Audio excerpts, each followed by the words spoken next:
Welcome to Open Spaces from Wyoming Public Radio News. I'm Camila Gadalska. The GOP spending bill that's now law is throwing a curveball at state lawmakers. Kickbacks to Wyoming from the coal industry are a lot less now. I know that was not the intent. Could you really defend yourself against the grizzly with bear spray? Some people found out when they practiced spraying a robo bear. The whole goal is that by the time that this is out of its holster, all you're doing is pointing and spraying. F.E. Warren Base in Cheyenne will be the first to modernize its nuclear missiles under the Sentinel program. It means the Air Force will ask landowners for easements. We're putting a missile next to your house, it's going to devalue your land, and there really isn't that much you can do about it. Those stories and more, stay with us. This is Open Spaces.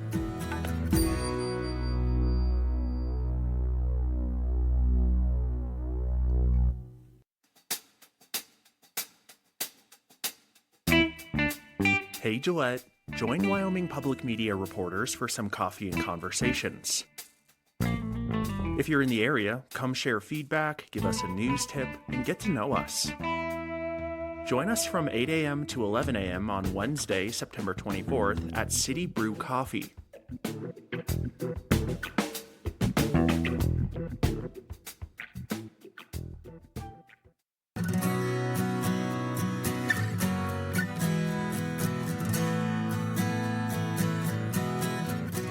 Welcome to Open Spaces from Wyoming Public Radio News. I'm Camila Kadalska. Among the many things included in the GOP spending bill, signed into law in July, was a break to the coal industry. The idea is to ramp up coal production, so companies will pay the federal government lower fees for mining coal on public lands. Here's the thing, though. Those fees go to both the federal government and states. And in the top producing coal state in the country, less coal revenue could mean a sizable financial hit. Wyoming Public Radio's Caitlin Tan has that one. To understand why Wyoming lawmakers are actually not that excited about some of the GOP spending bill, we have to take a second to remember just how important coal is to the state. Come along for a visit to a land where coal is king. That's from a 2007 documentary from Pentrex Train Videos, back when coal was at its peak. Over the last 50 years, the state of Wyoming made bank from coal. Billions of dollars to fund things like the government, schools, roads, parks. The state even has its own sovereign wealth fund, thanks to coal. If you visit here, you're certain to see hundreds of coal trains, as we did. Here's how it works. When coal is mined on federal land, the mining company pays fees, or royalties.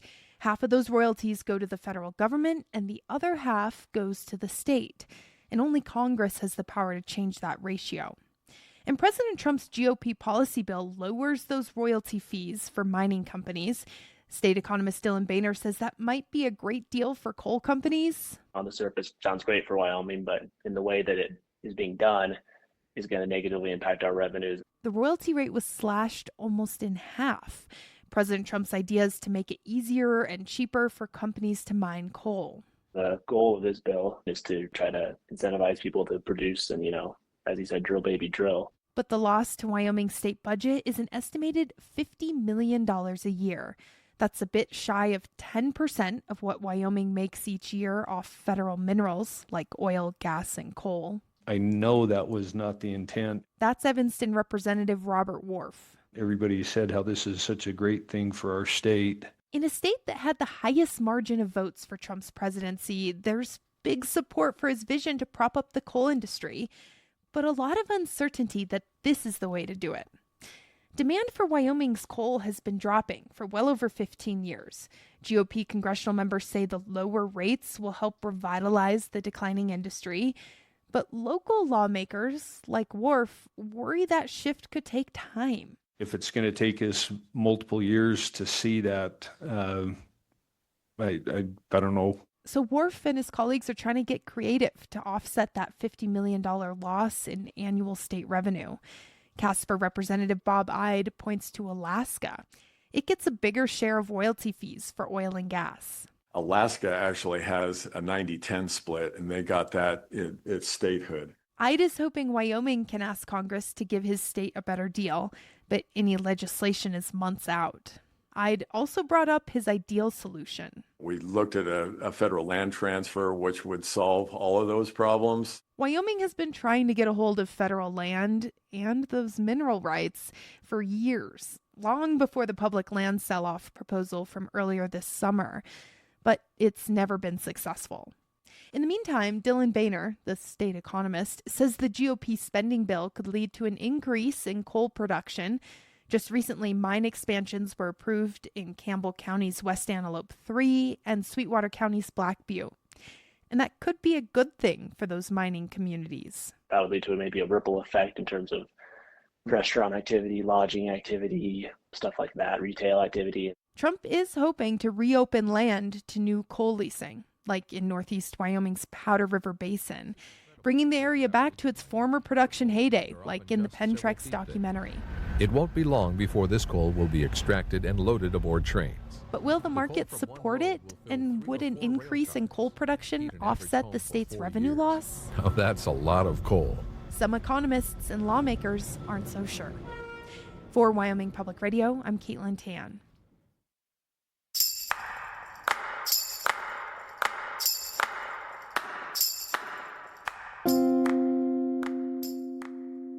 Property tax cuts, reductions to Medicaid, and the repeal of gun-free zones affect each community in Wyoming differently. With those issues in mind, and the next legislative session on the horizon, state government reporter Chris Clements will be hitting the road.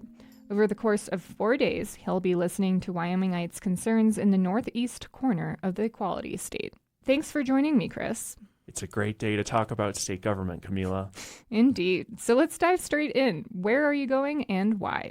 I'll be spending time in Gillette, Devil's Tower, Hewlett, and Sundance.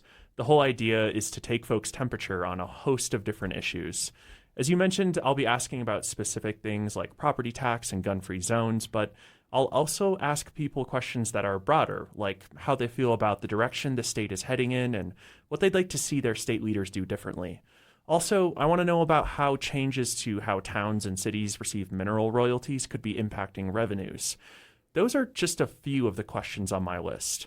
The whole idea is for people in the northeast quadrant of Wyoming to be heard. And you'll be heading to grocery stores, laundromats, and post offices in those communities to do your interviews, right? That's correct. So if you live in any of those towns, there's a decent chance you'll see me sometime from September 22nd to the 24th. I'll be the tall, bespectacled dude with an odd-looking, fluffy microphone wandering around your public spaces. If you see me, please come say hello. Yes, that microphone is an invitation to say hi. Absolutely. So besides Wyomingites in general, do you have any plans to interview specific people? Yeah, I'll be meeting up with Gillette Representative John Baer in his town and visiting Devil's Tower Senator Ogden Driscoll at his ranch. Baer is a former chair of the further right Wyoming Freedom Caucus, and Driscoll is a former president of the Senate who some lawmakers have said is too moderate.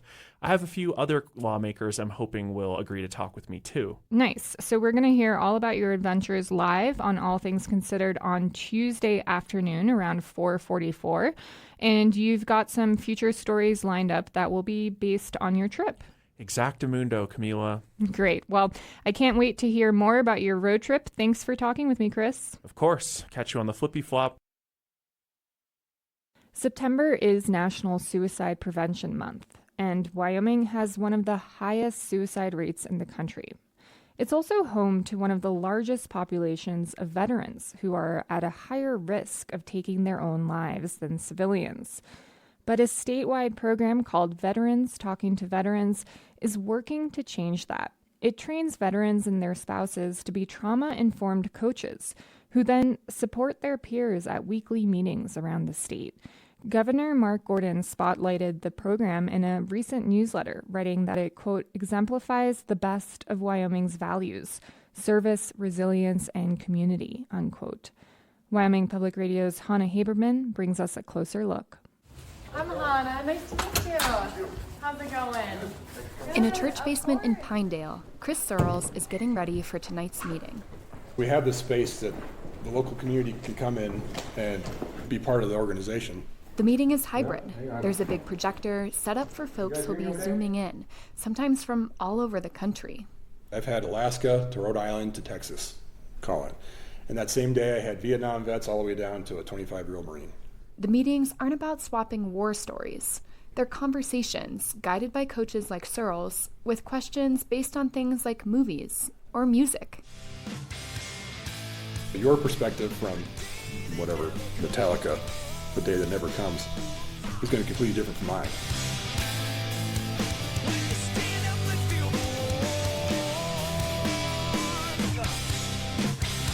And I'm going to now appreciate her perspective and like, wait, I never would have thought of it that way. Searles joined the Army after 9/11, a fourth-generation combat soldier. But on one of his deployments, almost everyone on his team was killed. I was in a different truck. My truck got hit the day before we were going home. True story. And the driver lived, everybody else was killed instantly. Searles came back after that, moved to Pinedale, built a house with his wife, joined the local search and rescue team. But he had so much rage. I had to leave search and rescue because of it. I was so angry. He felt like he wasn't being a good dad. So he went away, did some work on himself, and came back to Wyoming. The Veterans Talking to Veterans program started coming around, and I jumped on board because I wanted to go help people, and I was fed up with the suicide. Searles says we need to figure out how to process trauma and do it in community. But that's our job as the coach, is to turn it from post-traumatic stress into post-traumatic growth. How do you grow from that trauma? Cue Julie Elledge. She's a trauma-informed therapist, coach, and trainer based in Jackson. Storytelling, in my opinion, is the answer of how we cope with trauma, how we unravel it and make meaning. Elledge grew up in a military family. She started Veterans Talking to Veterans in 2020, the day the U.S. pulled out of Afghanistan. By 9 o'clock in the morning, I had had 3 people I had trained call me to say that they had stopped a veteran from suicide. She immediately called up Tim Shepard, the Wyoming Veterans Commissioner. Together, they got the ball rolling. Even our training is really transformational. So when the coach gets out, they are just burning with desire to get out and engage with it and to share it. The program's now graduated 3 cohorts with about 50 coaches around the state. Each meeting draws about a dozen people. We want at least one coach in every rural community. And then there's, we don't want to ignore the cities either. 70% of people in the world go through some sort of potentially traumatic experience, according to the World Health Organization. Elledge says there needs to be more non-clinical solutions to process trauma. And as a coach, we're not trying to replace therapy, we're in addition to. One of the big goals of the program is to help veterans change their own narrative. If you put a broken mirror in front of people, they will believe that mirror. I believe that we need to be focusing on veterans' potential. George DeBono was working as a primary prevention specialist for the Wyoming Military Department in Cheyenne when he first heard about Veterans Talking to Veterans. So I sat in on the group meeting, I shared, and then I kept coming back. I think I did that 3 or 4 months or something like that. DeBono says it was people working together, community. Not someone telling me, well, you're messed up and you need to do this and this, X, Y, and Z. It wasn't nothing like that. He liked it so much, he decided to become a coach too. I'm not going to fix you. I don't have the answers, but I can help walk alongside you with it and see where we go. The program got its start in Wyoming, but it's now expanded to Idaho, and DeBono is helping mentor new coaches in Rhode Island and New Mexico. His dream is to get it in all 50 states. Trauma takes away your voice and choice, and if we got a lot more people out there helping with that, we'll have a better, thriving veteran community. For Wyoming Public Radio, I'm Hannah Haberman. Do you know how to use bear spray? Some folks learn with the help of a robo bear. That's up next on Open Spaces.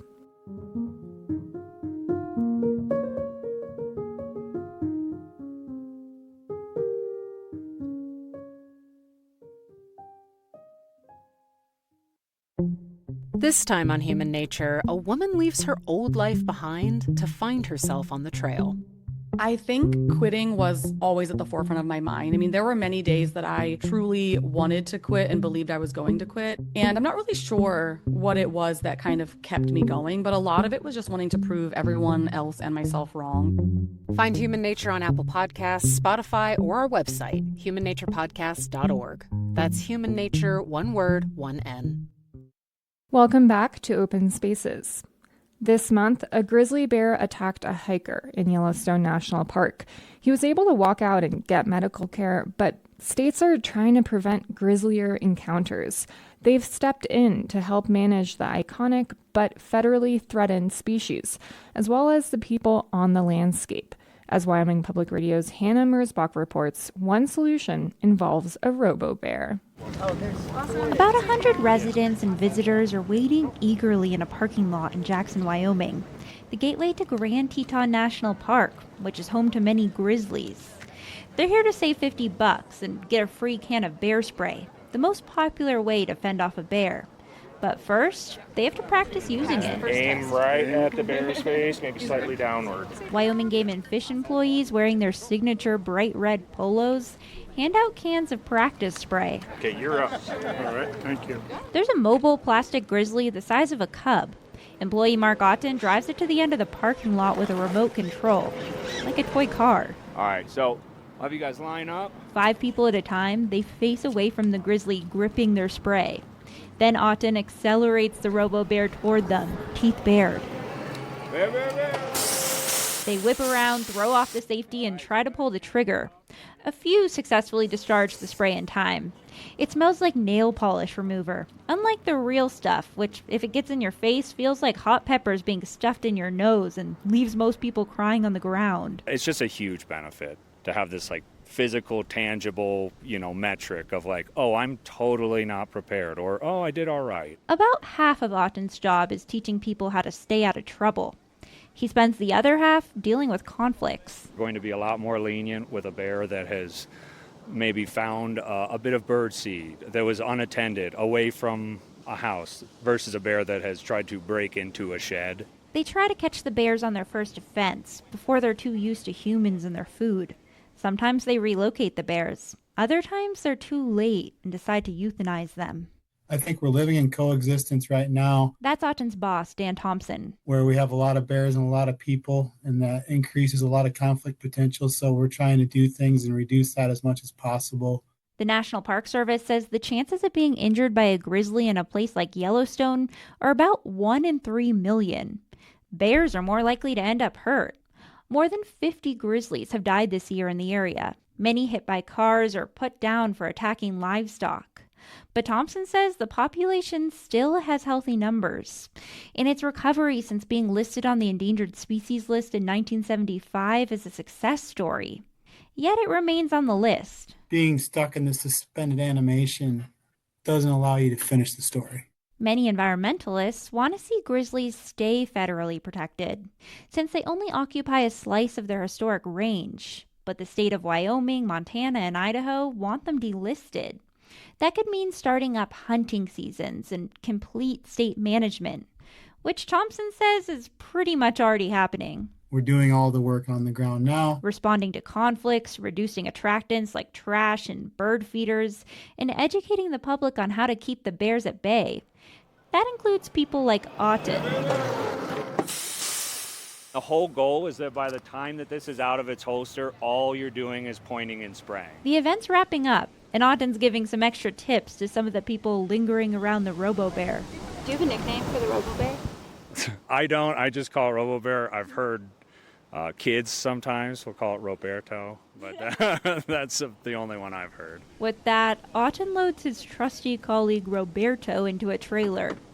The bear's got a busy schedule charging people around the state. For Wyoming Public Radio, I'm Hannah Merzbach in Jackson.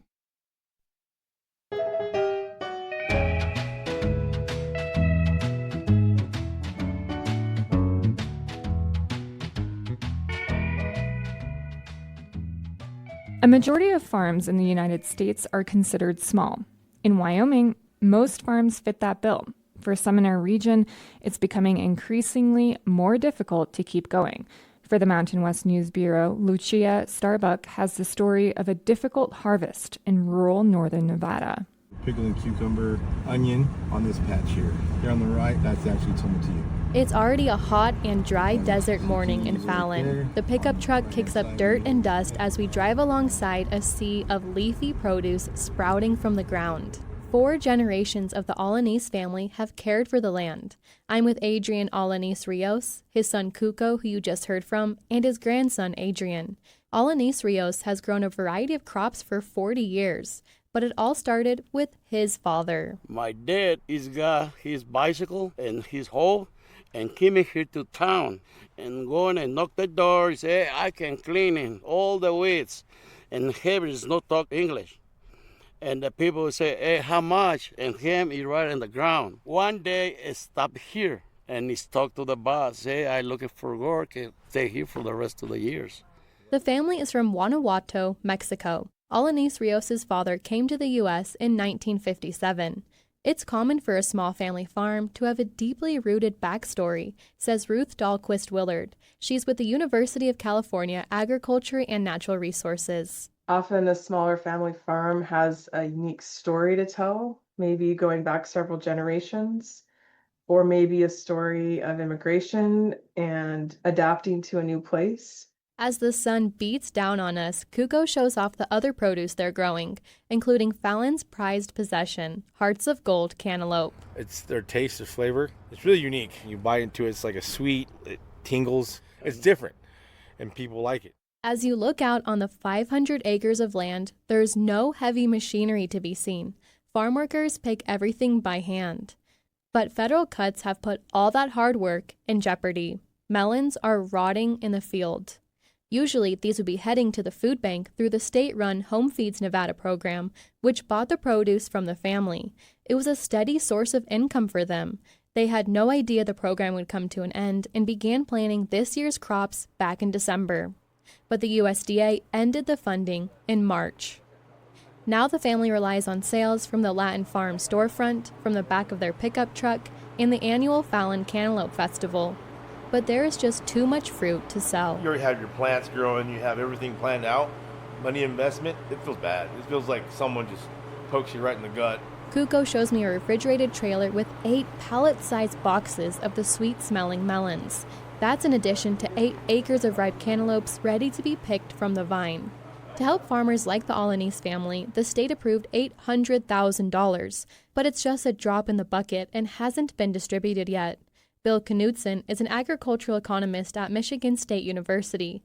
He says federal assistance not only helps support smaller farmers, but also creates stronger rural communities. It's sometimes easier to supply local food banks and food pantries with produce from smaller farmers rather than trying to work with some of the bigger agri-food firms and farms that are out there. Besides federal funding cuts, small farms face numerous challenges, says Dahlquist Willard.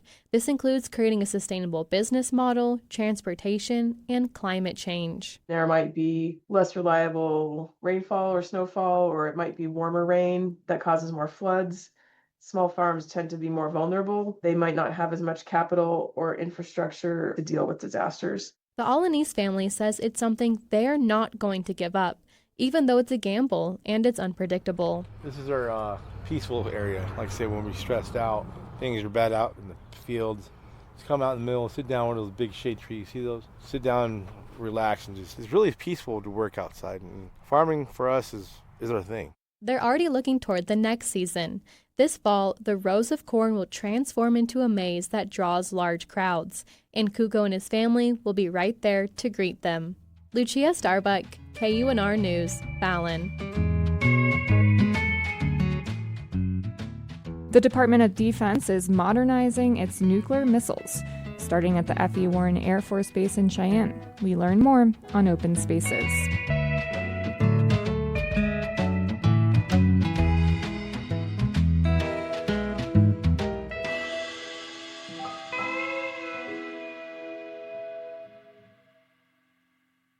This time on the Modern West, an extended conversation with the Buffalo Bulletin's husband and wife news team about why they rescued 8 Wyoming newspapers from getting shut down.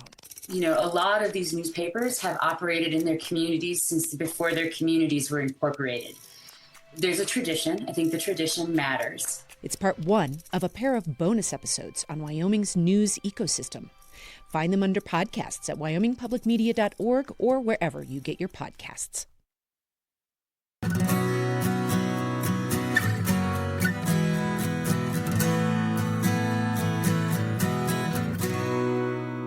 Welcome back to Open Spaces. From Wyoming Public Radio, I'm Camila Kadalska. As the U.S. modernizes its nuclear arsenal, Wyoming will play a role in the new Sentinel nuclear missile program. All existing nuclear warheads will be replaced with new ones, and F.E. Warren Base in Cheyenne is the first to be modernized. In many ways, like, Wyoming is kind of the guinea pig here because there's going to be a lot of lessons learned from this process that are then, in theory, going to be transferred down to Montana and then to North Dakota. Matt Korda is the Associate Director for the Nuclear Information Project at the Federation of American Scientists. He's been tracking this new Sentinel program and what it means for Wyoming. So I'm eager to pick your brain about nuclear weapons in Wyoming. But first, let's get some context. You are one of the authors of the Nuclear Notebook, which puts together estimates of nuclear forces and trends around the globe. What's the big picture from this year so far? All nuclear-armed countries, all 9 countries with nuclear weapons, are currently modernizing their nuclear arsenals. And what do I mean by modernizing? I mean that either they are qualitatively improving the types of weapons that they have, or they're quantitatively increasing the number of nuclear weapons in their stockpile. Wyoming has played a role in the nation's nuclear weapons program almost since the beginning. Can you give us some context of what the role of the F.E. Warren Air Force Base in Cheyenne has? Wyoming is really at the heart of the United States' land-based nuclear missile component of the triad, right? The U.S. refers to its nuclear weapons as composing part of this triad of land, air, and sea. Wyoming plays a really big role in the land-based part of that program because there are 150 silos that are deployed, around the F.E. Warren Air Force Base. And what is a silo? It's a big hole in the ground where missiles, which carry nuclear weapons, are placed into. And so these are something that the U.S. has had in its arsenal for the past, 50, 60 years. And this modernization program that the U.S. is embarking on is going to have them for the next 50, 60 years as well. The United States modernization effort, as I understand, it's from the new Sentinel nuclear missile program. Wyoming, along with Montana, North Dakota, Utah, and Arizona, will get new intercontinental ballistic missiles, or ICBMs, or provide support. Where is the project currently? Where we're at right now is this program has been in progress now for the past maybe 15 years or so. And this is kind of just the nature of nuclear weapons programs is they take a really long time to build. Where we're at right now with the Sentinel is really challenging, right? And it sort of seems like every month we get this kind of new update as to how the missile program is either behind schedule or over budget, or there's some other sort of thing that's happening, right? Whether it's relating to mismanagement of the program, sort of poor contractor performance, that sort of thing. This has created a lot of problems, right? Because the initial plan for this program was to reuse a lot of the old silo infrastructure, right? There's already been a ton of construction that was done during the 70s to build all of these different silos and place them into these various states. So the hope was to save as much money as possible and just reuse a lot of that infrastructure and then just put a new missile into the same silo. What the Air Force is now finding is that this is basically impossible. This program was sort of accelerated in many ways, but before the analysis was kind of fully baked. And so what's happened now is acquisition costs of the program have now risen to 81% over the baseline. Wow. Right? So the original acquisition costs were supposed to be somewhere in the realm of about $77 billion in 2020 dollars. Now we're at about 140. And what's happened is that has triggered a breach of what's called the Nunn-McCurdy Act, which is this act in Congress that says you're not supposed to go 25% over budget. And then if you do go 25% over budget, then the program basically has to be scrutinized really heavily by the Department of Defense. There's a lot of work that has to be done to change things. Right. And so we're seeing that there's going to be a lot more construction than originally planned because these various pieces of the silo that they thought they could reuse, they can't reuse anymore.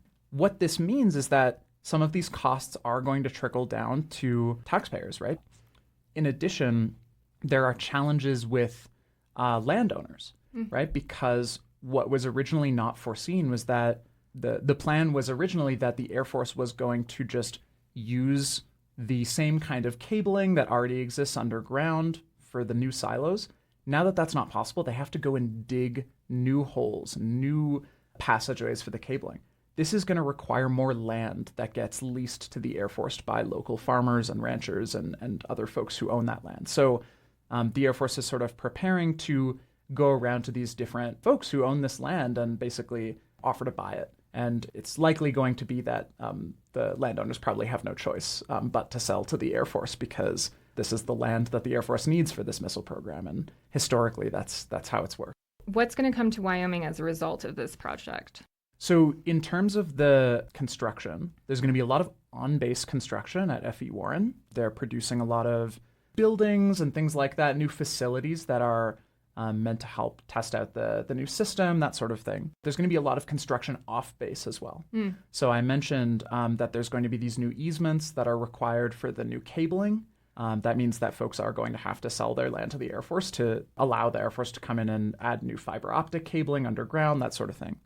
In addition, we're going to see a lot of sort of these new construction camps that pop up in the area. They're going to be there's a bunch of small ones that are coming, and there's going to be one big one coming to Kimball, Nebraska, which is quite close by. So that new workforce hub is going to have approximately 2,500 to 3,000 people that are going to be added into the community. What's really interesting is that the Air Force, they completed what's called an environmental impact statement. They talk about, how the program is going to impact the local ground squirrel population and all these things. But what they also do is they talk about how it's going to impact local communities. And they have all these statistics on how adding this kind of influx of folks into the area is going to impact things like housing costs, rental costs, crime rates, noise, things like that, right? Like it kind of goes down the list, and they talk about, the statement itself notes that there's likely to be adverse effects to things like socioeconomics because folks are going to come into the community and public schools will be, even more in demand, right? So there's things like that do tend to get affected when you have these sort of major construction projects. Do we know the timeline? So the plans are for about 3 to 5 years. The starting time, it's already kind of starting. And you mentioned the construction site in Kimball, which is about 20 miles from the Wyoming border and about 40 miles from Cheyenne, and that could cause, these local impacts like housing and crime issues potentially. How much say will the state or local communities have? In some ways, not a ton, right? This project is, the way it's sort of described is that it's sort of too big to fail. A lot of money has already been sunk into it. It's really challenging to sort of push back against that. Or it's even challenging to even ask questions, I think, that are very reasonable about why we are so over budget, right? Why are we so behind schedule? Why are landowners going to have these impacts to them that they didn't anticipate, right? Those type of questions I think are really valid, and it's tough to even get concrete answers about those things. What's historically happened is that, when the Air Force was figuring out where to base their missiles back in the 60s, local landowners did not really have a ton of say in where those missiles would be placed. It did create quite a bit of tension, right, between local landowners who, in many ways, are actually quite supportive of the military and quite supportive of the nuclear complex, but did resent the fact that there was kind of this faceless bureaucracy that would come down and say, we're putting a missile next to your house, it's going to devalue your land, and there really isn't that much you can do about it. There are ways right now in which local residents can sort of engage with the Air Force, and they've set up kind of a hotline, and there were these public town halls and things like that for folks to go and ask their questions. These are all, public record, and so we can see sort of the types of concerns that people have had. The big question is, are those concerns going to be taken into account? At least historically, they really weren't, right? There was at least, there's one anecdotal instance in which the Air Force back in the 60s cited a missile silo within spitting distance of someone's house. And then when that family complained, the Air Force said, okay, then move, right? We're not moving our missile. You have to move instead. I would hope that maybe there's some lessons learned from that this time around, but it's hard to know exactly how the process will go. What we do know is that they've already begun to engage with local landowners, right? So a letter was sent out from the Air Force to folks in the area surrounding F.E. Warren as recently as May of this year. And it basically said like, hey, we are about to start this process, right, for the conversion of these silos. This is going to involve us acquiring more easements. And so we will be in touch shortly about like how to evaluate your land, and we will try and offer you fair market rate and that sort of thing. And you mentioned that there has been some public meetings and some concerns were raised. Do you know what those concerns were? Yeah, so you can sort of bundle them into a few different categories, right? Some are just folks, writing in and saying, I live nearby and I just want to stay informed. You'll have some folks who are saying, I'd really prefer that you don't build on my land. There's some much better land over there, my neighbor's land, you can build over there instead. There are folks, who are writing in who have legitimate questions and concerns about the ecology in the area. And they're saying, there are endangered plants and animals and trees and things like that. Is the construction going to disrupt those ecosystems? The Air Force has stated through their environmental impact statement that it will disrupt some of those endangered species. And so people have, I think, a lot of very fair questions about that. And then there's other people who are writing in who are saying, I support this project. I want to learn more about it. How can I help? Right. So it's actually a really wide range of things. What do you see as the benefits and downsides of this program? So one is that in terms of, I guess, like the benefits of this program, it fits what the U.S. deterrent strategy is right now, right? When you think about what nuclear weapons are for, you can really sort of fall into a couple different camps here. One is just that the mere presence of nuclear weapons is enough to make your adversaries think twice about wanting to launch at you. And so in that sense, if you only have a couple hundred nuclear weapons, that's probably enough. The U.S. has historically taken a really different approach to nuclear weapons. Their idea has been more about damage limitation, right? So in the event of a nuclear crisis, the U.S. has all of these ICBMs, right? These intercontinental ballistic missiles that are deployed across these states to be able to hit another country with so much firepower that it will limit the damage coming back to the United States. And so it really sort of comes down to like how you think about what nuclear weapons are for as to whether or not this program is a good idea or whether it's an unnecessary public expense. In terms of the downsides of the program, I can see a few, right? So one is clearly the additional construction and cost is absolutely going to affect local folks, local community members, ranchers, farmers, landowners, that sort of thing. And the costs will be borne by Americans all across the country. Another thing is that by having ICBMs in these areas, it makes you a target. The point of these ICBMs is there, right? Like, yes, they're there to launch in a crisis and have this damage limitation mission, but they are also there to be shot at with nuclear weapons. And so if you are someone who lives in the state of Wyoming, whether you like it or not, you are a target.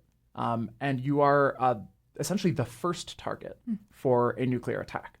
That, I think, sort of puts your relationship with maybe the military and with the United States like government and thinking about what role you have. It raises, I think, significant questions, right, as to whether or not that's the type of role that you want to have in relation to your government. And I think what's particularly interesting is that the ICBM force, right, this land-based missile force, this is the only part of the nuclear triad that exists among the American population, right? The submarines, these are, for the most part, relatively isolated. There's 2 ports. The bomber bases, these are like their own enclosed things. The silos, you can like walk up to them, right? They are on people's lands. They are dotted around the country. People live among them. And I think that's something that people deserve to really think quite critically about and be empowered with the information to sort of assess this for themselves as to whether or not that's something that they want. That was Matt Korda with the Nuclear Information Project, speaking about the modernization of the nation's nuclear arms, including here in Wyoming.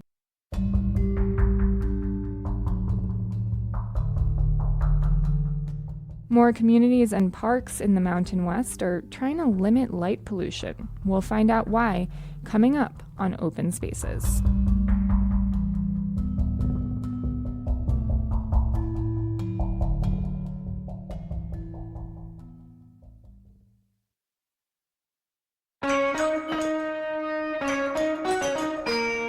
Want to do more than just listen to Wyoming Public Radio? You can help us through our new volunteer platform. We're looking for a few folks to pick up court documents, take photos, and promote local events. sign up with the volunteer button at the top of our website. We depend on you as much as you rely on us.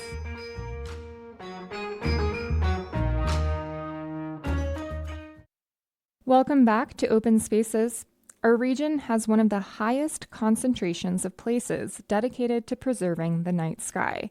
The Mountain West News Bureau's Rachel Cohen reports on why more communities are choosing to dim the lights. Twilight seems to go on forever at this mountain lake where about 20 people are patiently waiting for the stars. But as the sky settles into a crisp navy, tiny white dots begin to reveal themselves.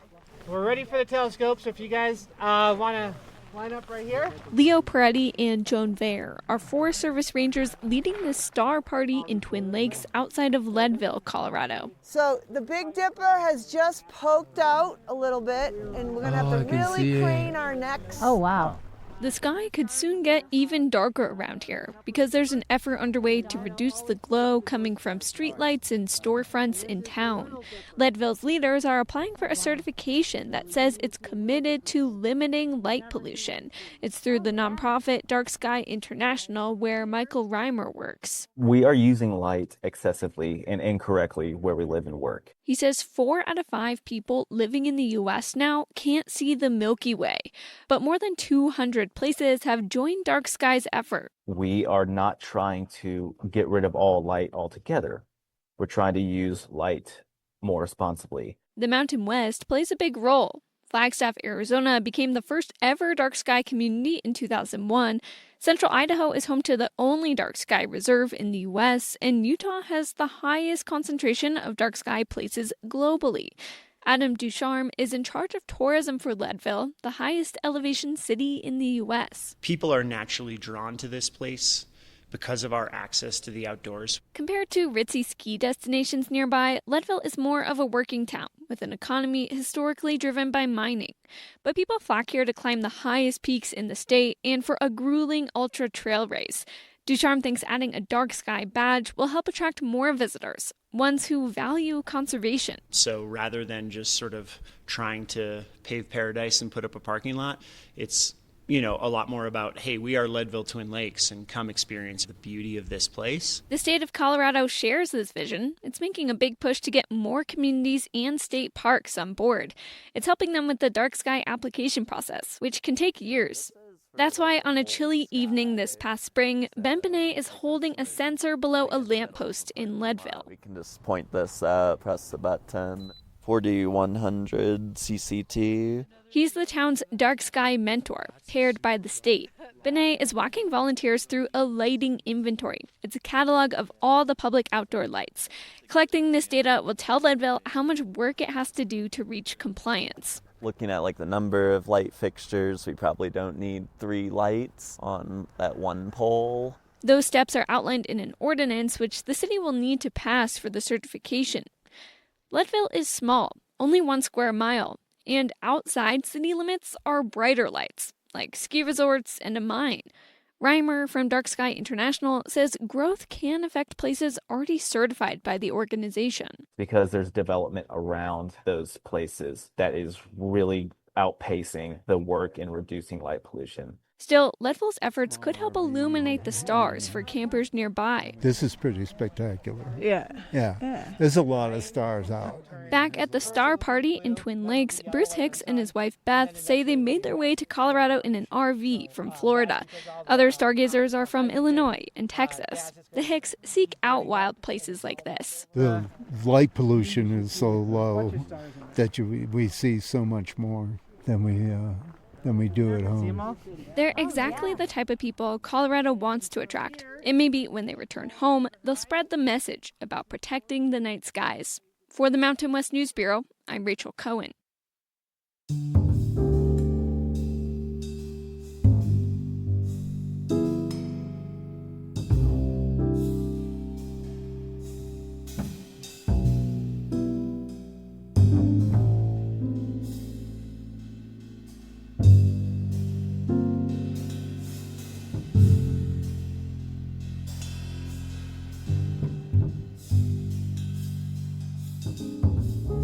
Stephen Horn says the key to a good fiction thriller is exploring a real-life issue.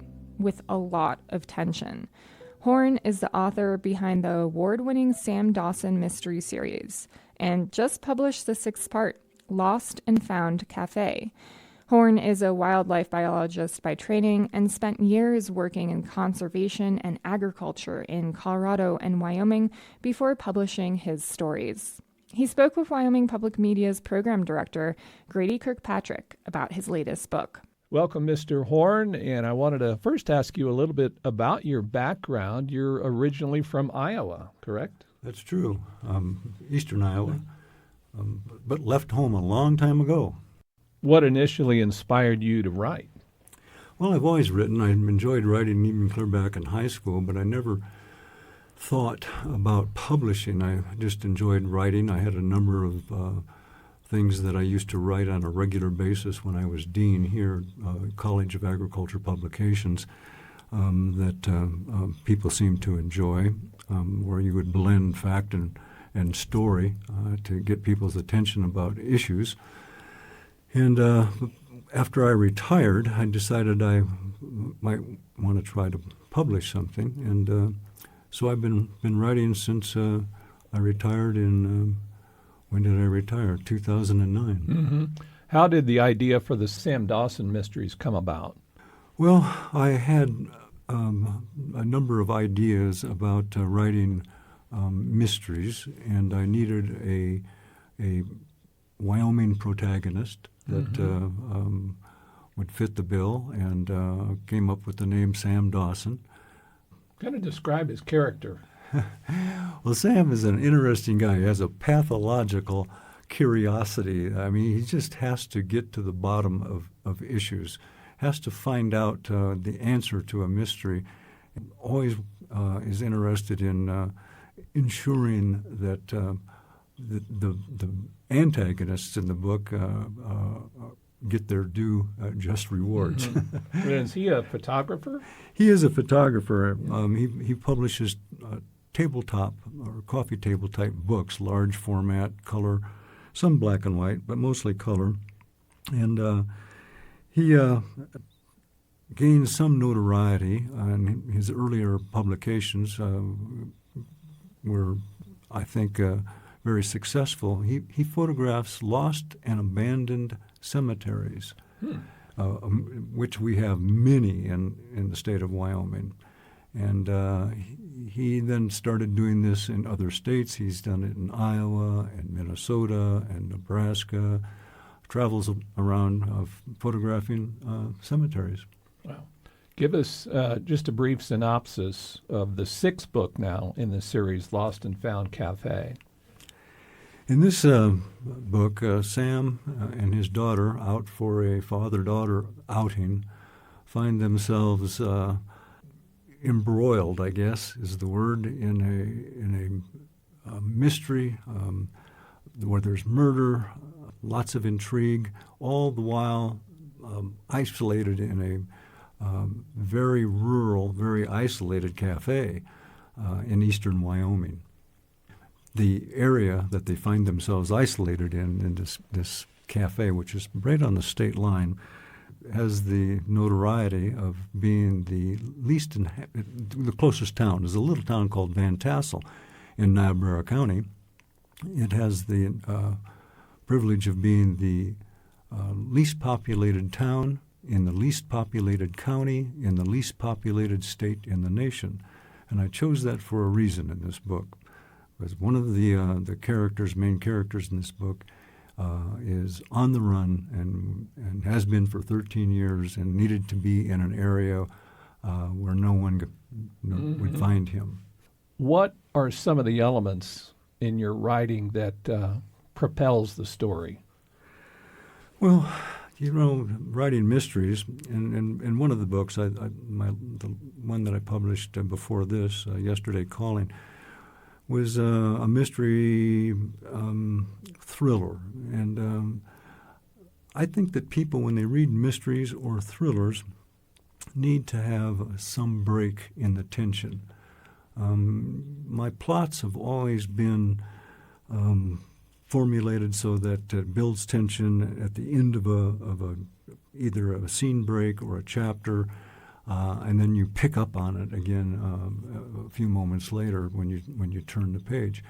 And that's what I attempt to do in my writing, is to get the reader to turn the page. In order to keep the reader interested, it has to be entertaining. And that's what the purpose of writing novels is. Sure. It's to entertain.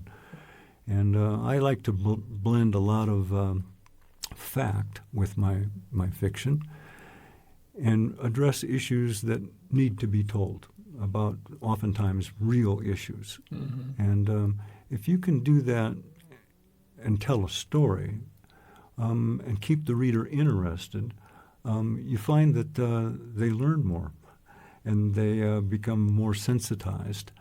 They become sympathetic, empathetic with characters, and will stick with the story better. Can we look forward to another novel in the Sam Dawson Mystery Series? I know you've come off a number of book signings that have taken up most of your summer, but I get that question a lot. When's the next one out? Yeah. You just get one out, and the first question out of a fan's mouth is, "When's the next one coming out?"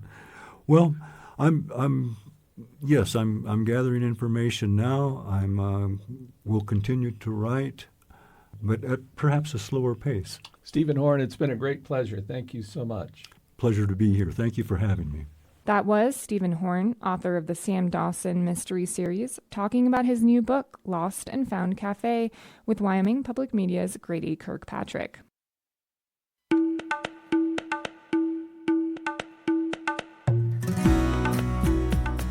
Thank you for listening to Open Spaces. The entire show and all the stories you heard here can be found on our website at wyomingpublicmedia.org. It can also be found wherever you get your podcasts. And we post all our stories on the station's social media platforms. Those include Facebook, Instagram, YouTube, X, and Blue Sky.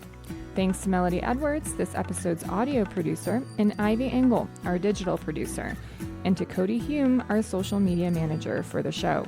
Open Spaces is a production of Wyoming Public Radio News.